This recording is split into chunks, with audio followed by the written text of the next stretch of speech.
ഞങ്ങൾ എല്ലാ പ്രാവശ്യവും തെങ്കാശി പോയിട്ട് വരുമ്പോൾ ഇഷ്ടംപോലെ ഫ്രൂട്ട്സും വെജിറ്റബിൾസും വാങ്ങിച്ചുകൊണ്ട് വരണം. കാരണം അവിടെ ഭയങ്കര അഫോർഡബിൾ ആണ്. ഇപ്രാവശ്യം വാങ്ങിച്ച കുറച്ച് ഫ്രൂട്ട്സ് അൺബോക്സിംഗ് ആണ് ഗൈസ്. ആദ്യമേ കാണിച്ചത് അത്തിപ്പഴം. അവർ ഞങ്ങൾക്ക് അവിടെ നിന്ന് ശർക്കരയൊക്കെ ഇട്ടാണ് തന്നത്. ഇത് കഴിച്ചാൽ നമ്മളെ ബ്ലഡ് പ്യൂരിഫൈ എന്നാണ് പറഞ്ഞത്. ഞാൻ ശർക്കരയൊന്നുമില്ല, കാരണം ഞാൻ മധുരം അങ്ങനെ എടുക്കാറില്ല.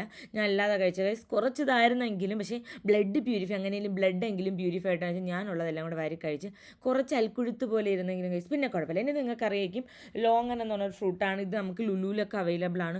ഇത് ആദ്യം കഴിച്ചപ്പോൾ എനിക്ക് ഇതിൻ്റെ ടേസ്റ്റ് എന്നും പറഞ്ഞായിരുന്നു. പക്ഷേ ഇപ്പം എനിക്ക് ഭയങ്കര ഇഷ്ടമാണ്. പക്ഷേ ലുലുവിൽ കുറച്ചുകൂടെ എക്സ്പെൻസീവാണ്. പക്ഷെ അവിടെ നല്ല വിലക്കുറവിൽ കിട്ടിയേട്ടാ.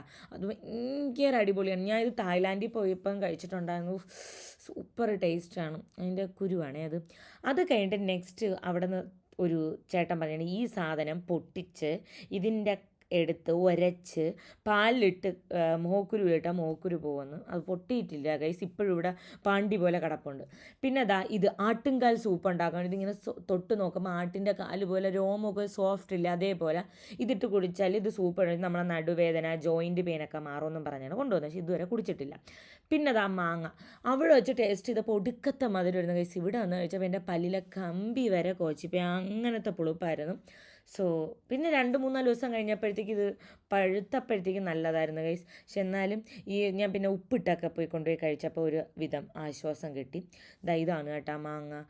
പഴുത്തപ്പം ഭയങ്കര ടേസ്റ്റാണ്. നിങ്ങൾ തെങ്കാശി പോകണമെന്നുണ്ടെങ്കിൽ സെങ്കോട്ടയിൽ എത്തുമ്പോൾ അടിപൊളി നല്ല ഫ്രൂട്ട്സ് കിട്ടും. സോ ചെക്ക് ചെയ്ത് നോക്കുക. ചച്ച ബൈ.